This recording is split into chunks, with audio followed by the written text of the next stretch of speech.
Hello guys, ಎಲ್ಲ ಹೇಗಿದ್ದೀರಾ? ಎಲ್ಲರಿಗೂ ಭವಿತಾ ಕಿಚನ್ಗೆ ಸ್ವಾಗತ. ನಾನಿವತ್ತು ಒಂದು ಒಳ್ಳೆ ರೆಸಿಪಿಯಾದ ಪಾಲಕ್ ರೈಸ್ನ ಮಾಡ್ತಾ ಇದ್ದೀನಿ. ಇದನ್ನು ಕ್ವಿಕ್ಕಾಗಿ ಹಾಗೆ ಬೆಳಗಿನ ಬ್ರೇಕ್ಫಾಸ್ಟ್ಗೆ ನೀವು ಮಾಡ್ಕೊಳ್ಬೋದು. ಪಾಲಕ್ ರೈಸ್ನ ಹೇಗೆ ಮಾಡೋದು ಅಂತ ನೋಡೋಣ. ಮೊದಲಿಗೆ ಪಾಲಕ್ ರೈಸ್ನ ಮಾಡೋಕ್ಕೆ ನಾನು 1 ಲೋಟ ಅಕ್ಕಿ ತೊಗೊಂಡು ಅನ್ನ ಮಾಡ್ಕೊಂಡಿದ್ದೀನಿ. ಇದು ಒಂದು ಇಬ್ಬರಿಗಾಗುತ್ತೆ. ಪಾಲಕ್ ರೈಸ್ ಮಾಡೋಕ್ಕೆ ಮೊದಲಿಗೆ ಅನ್ನ ಮಾಡ್ಕೊಂಡಿರಬೇಕಾಗುತ್ತೆ. ನಂತರ ನಾನಿಲ್ಲಿ 1 ಕಟ್ಟ ಪಾಲಕ್ನ ತಗೊಂಡು ಸೋಸ್ಕೊಂಡು ಕ್ಲೀನ್ ಮಾಡ್ಕೊಂಡಿದ್ದೀನಿ. ನಂತರ ನಾವಿಲ್ಲಿ ಪಾಲಕ್ ಸೊಪ್ಪನ್ನ ಸ್ವಲ್ಪ ಒಂದು 2ರಿಂದ 3 ನಿಮಿಷ ಬೇಯಿಸ್ಕೊಳ್ಬೇಕಾಗುತ್ತೆ. ಏಕೆಂದರೆ ಪಾಲಕ್ ಸೊಪ್ಪಿನಲ್ಲಿ ಹಸಿ ವಾಸನೆ ಇರುತ್ತೆ. ಹಾಗಾಗಿ ನಾವಿಲ್ಲಿ ಸ್ವಲ್ಪ ಬೇಯಿಸ್ಕೊಳ್ಬೇಕಾಗುತ್ತೆ. ಈಗ ನೋಡಿ, ಒಂದು 2ರಿಂದ 3 ನಿಮಿಷ ನಾನಿಲ್ಲಿ ಬೇಯಿಸ್ಕೊಂಡಿದ್ದೀನಿ. ಇದು ಇಷ್ಟು ಬೆಂದರೆ ಸಾಕು. ಈಗ ಇದನ್ನು ಒಂದು ಪ್ಲೇಟಿಗೆ ನಾನಿಲ್ಲಿ ತೆಗೆದಿಟ್ಕೊಂಡಿದ್ದೀನಿ. ಇದು ತಣ್ಣಗಾದ್ಮೇಲೆ ನಾನು ಗ್ರೈಂಡ್ ಮಾಡ್ಕೊಳ್ಬೇಕಾಗುತ್ತೆ. ನೋಡಿ, ಒಂದು ಜಾರಿಗೆ ನಾನಿಲ್ಲಿ ಸೊಪ್ಪನ್ನ ಹಾಕ್ಕೊಂಡಿದ್ದೀನಿ. ಇದಕ್ಕೆ 1 ಗೆಡ್ಡೆ ಬೆಳ್ಳುಳ್ಳಿನ ಸಿಪ್ಪೆ ಸುಲಿದು ಹಾಕ್ಕೊಳ್ತಾ ಇದ್ದೀನಿ. ಹಾಗೆ ಸ್ವಲ್ಪ ಶುಂಠಿನ ಹಾಕ್ಕೊಂಡಿದ್ದೀನಿ. ಹಾಗೆ ಒಂದು 4ರಿಂದ 5 ಹಸಿಮೆಣಸಿಕಾಯಿ ಖಾರಕ್ಕೆ ಹಾಕ್ಕೊಂಡಿದ್ದೀನಿ. ಸ್ವಲ್ಪ ಕೊತ್ತಂಬರಿ ಸೊಪ್ಪನ್ನ ಹಾಕ್ಕೊಂಡಿದ್ದೀನಿ.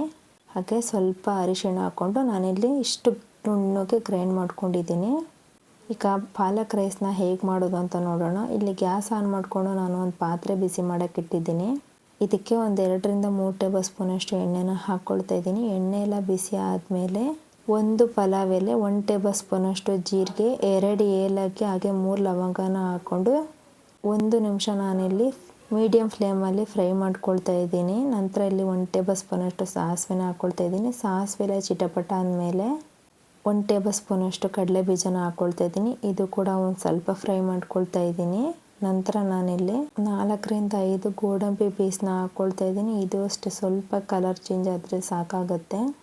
ಹಾಗೆ 1 ಗೆಡ್ಡೆ ಬೆಳ್ಳುಳ್ಳಿನ ನಾನಿಲ್ಲಿ ಸಿಪ್ಪೆ ಸುಲಿದು ಚಿಕ್ಕದಾಗಿ ಕಟ್ ಮಾಡ್ಕೊಂಡಿದ್ದೀನಿ. ಇದನ್ನು ಆಪ್ಷನಲ್ಲು, ನೀವು ಬೇಕಾದ್ರೆ ಹಾಕ್ಕೊಳ್ಬೋದು, ಇಲ್ಲಾಂದರೆ ಬೇಡ. ಏಕೆಂದರೆ ನಾವು ರುಬ್ಬೋದಕ್ಕೂ ಕೂಡ ಬೆಳ್ಳುಳ್ಳಿ ಹಾಕ್ಕೊಂಡಿದ್ದೀವಿ. ಹಾಗಾಗಿ ಇದನ್ನೆಲ್ಲ ನಾನಿಲ್ಲಿ ಒಂದ್ಸತಿ ಚೆನ್ನಾಗಿ ಮಿಕ್ಸ್ ಮಾಡ್ಕೊಳ್ತಾ ಇದ್ದೀನಿ. ಈಗ 1 ಗೆಡ್ಡೆ ಈರುಳ್ಳಿನ ಮೀಡಿಯಮ್ ಸೈಜ್ದು ಚಿಕ್ಕದಾಗಿ ಕಟ್ ಮಾಡ್ಕೊಂಡಿದ್ದೀನಿ. ಇದನ್ನು ಕೂಡ ಮಿಕ್ಸ್ ಮಾಡ್ಕೊಳ್ತಾ ಇದ್ದೀನಿ. ಹಾಗೆ ಸ್ವಲ್ಪ ಕರಿಬೇವನ್ನ ಹಾಕ್ಕೊಂಡು ಎಲ್ಲವನ್ನು ಕೂಡ ನಾನಿಲ್ಲಿ ಚೆನ್ನಾಗಿ ಫ್ರೈ ಮಾಡ್ಕೊಳ್ತಾ ಇದ್ದೀನಿ. ಈರುಳ್ಳಿ ಸ್ವಲ್ಪ ಕಲರ್ ಚೇಂಜ್ ಆದರೆ ಸಾಕು. ನೋಡಿ, ಇದು ಇಷ್ಟ ಆದರೆ ಸಾಕಾಗುತ್ತೆ. ಈಗ ಇದಕ್ಕೆ ನಾನು ರುಚಿಗೆ ತಕ್ಕಷ್ಟು ಉಪ್ಪನ್ನ ಹಾಕ್ಕೊಳ್ತಾ ಇದ್ದೀನಿ. ಹಾಗೆ ಸ್ವಲ್ಪ ಅರಿಶಿಣ ಹಾಕ್ಕೊಂಡು ಇವೆರಡನ್ನು ಕೂಡ ಈಗ ಇಲ್ಲಿ ಚೆನ್ನಾಗಿ ಮಿಕ್ಸ್ ಮಾಡ್ಕೊಳ್ತಾ ಇದ್ದೀನಿ. ನಂತರ ಇಲ್ಲಿ ಒಂದು 1/4 ಟೇಬಲ್ ಸ್ಪೂನಷ್ಟು ಪೆಪ್ಪರ್ ಪುಡಿನ, ಹಾಗೆ ಒಂದು 1/2 ಟೇಬಲ್ ಸ್ಪೂನಷ್ಟು ಗರಂ ಮಸಾಲಾನ ಹಾಕ್ಕೊಳ್ತಾ ಇದ್ದೀನಿ. ಈಗ ಇವೆರಡನ್ನು ಕೂಡ ನಾನಿಲ್ಲಿ ಚೆನ್ನಾಗಿ ಮಿಕ್ಸ್ ಮಾಡ್ಕೊಳ್ತಾ ಇದ್ದೀನಿ. ಇದೆಲ್ಲ ಆದಮೇಲೆ ನಾನು ಮೊದಲಿಗೆ ರುಬ್ಬಿಟ್ಕೊಂಡಿರೋ ಮಸಾಲೆನ ಹಾಕ್ಕೊಳ್ತಾ ಇದ್ದೀನಿ. ಈಗ ಒಂದು 2ರಿಂದ 3 ನಿಮಿಷ ಬೇಯಿಸ್ಕೊಳ್ತಿದ್ದೀನಿ. ಏಕೆಂದರೆ ಪಾಲಕ್ ಸೊಪ್ಪಲ್ಲಿ ಹಸಿ ವಾಸನೆ ಇರುತ್ತೆ. ಹಾಗಾಗಿ ಇದನ್ನು ನಾನು ಚೆನ್ನಾಗಿ ಫ್ರೈ ಮಾಡ್ಕೊಳ್ತಾ ಇದ್ದೀನಿ. ನಿಮಗೆ ಗೊಜ್ಜು ಜಾಸ್ತಿ ಅನಿಸಿದ್ರೆ ಸ್ವಲ್ಪ ಎತ್ತಿಡ್ಕೊಳ್ಬೋದು. ನೋಡಿ, ಈಗ ಒಂದು 2-3 ನಿಮಿಷ ನಾನಿಲ್ಲಿ ಫ್ರೈ ಮಾಡ್ಕೊಂಡಿದ್ದೀನಿ. ಈಗ ಇದಕ್ಕೆ ಮೊದಲಿಗೆ ನಾನು ಅನ್ನ ಮಾಡಿಕೊಂಡು ತಣ್ಣಗಾಕಿಬಿಟ್ಟಿದ್ದೆ. ಈಗ ಅದನ್ನು ಹಾಕ್ಕೊಳ್ತಾ ಇದ್ದೀನಿ. ಈಗ ಇದನ್ನೆಲ್ಲ ನಾನಿಲ್ಲಿ ಒಂದು ಸತಿ ಚೆನ್ನಾಗಿ ಮಿಕ್ಸ್ ಮಾಡ್ಕೊಳ್ತಾ ಇದ್ದೀನಿ. ನೋಡಿ, ಇದೆಲ್ಲ ಚೆನ್ನಾಗಿ ಈಗ ಮಿಕ್ಸ್ ಆಗಿದೆ. ಫೈನಲಾಗಿ ನಾನೆಲ್ಲಿ ಕೊತ್ತಂಬರಿ ಸೊಪ್ಪನ್ನ ಹಾಕ್ಕೊಳ್ತಾ ಇದ್ದೀನಿ. ಇದನ್ನು ಕೂಡ ಈಗ ಮಿಕ್ಸ್ ಮಾಡ್ಕೊಳ್ತಾ ಇದ್ದೀನಿ. ನೋಡಿ, ಇದು ಇಷ್ಟ ಆದರೆ ಸಾಕು. ಫೈನಲಿ ಪಾಲಕ್ ರೈಸ್ ರೆಡಿಯಾಗಿದೆ. ಇದನ್ನೀಗ ನಾನು ಒಂದು ಪ್ಲೇಟಿಗೆ ಸರ್ವ್ ಮಾಡ್ಕೊಳ್ತಾ ಇದ್ದೀನಿ. ನೋಡಿ, ಎಷ್ಟು ಚೆನ್ನಾಗಿ ಕಾಣಿಸ್ತಾ ಇದೆ. ನೀವು ಈ ವಿಧಾನದಲ್ಲಿ ಒಂದು ಸತಿ ಟ್ರೈ ಮಾಡಿ. ಹಾಗೆ ಇದೇ ಥರ ಈಸಿ ರೆಸಿಪಿ ಬೇಕು ಅಂತ ಅಂದರೆ ನಮ್ಮ ಚಾನಲ್ ಆದಂತಹ ಭವಿತಾ ಕಿಚನ್ ಚಾನಲನ್ನು ಸಬ್ಸ್ಕ್ರೈಬ್ ಮಾಡಿ.